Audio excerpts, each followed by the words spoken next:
வீட்டு தோட்டங்களில் கொஞ்சமாக வெண்டைக்காய் காய்க்கும்போது அதை வச்சு எப்படி ஒரு டேஸ்ட்டான வெண்டைக்காய் குழம்பு செய்யலான்னு பார்க்கலாம்.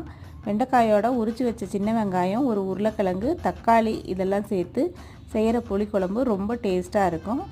ஒரு பாத்திரத்தில் தேவையான அளவு நல்லெண்ணெய், கடுகு, வெந்தயம் தாளிச்சிக்கலாம். உரித்து வச்ச சின்ன வெங்காயத்தை தாளித்து எல்லா காய்கறிகளையும் சேர்த்துக்கலாம். காய்கறிகளை ஓரளவு வதக்கி விட்ட பின்னாடி தேவையான கொஞ்சமாக மஞ்சத்தூள் சேர்த்துக்கலாம். 3 டீஸ்பூன் மிளகாத்தூள் சேர்த்துக்கலாம். தேவையான அளவு உப்பு சேர்த்துக்கலாம்.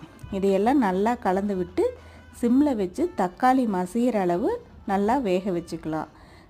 இதெல்லாம் நல்லா வெந்த பின்னாடி ஒரு எலுமிச்சை அளவு புளியை கரைச்சி சேர்த்துக்கலாம். இதெல்லாம் கலந்து விட்டு தேவையான அளவு தண்ணி ஊற்றின பின்னாடி நல்லா கலந்து விட்டு ஒரு 15 நிமிஷம் மூடி வச்சு வேக வச்சுக்கலாம். நல்ல சுவையான வெண்டைக்காய் குழம்பு ரெடி ஆகிடுச்சு.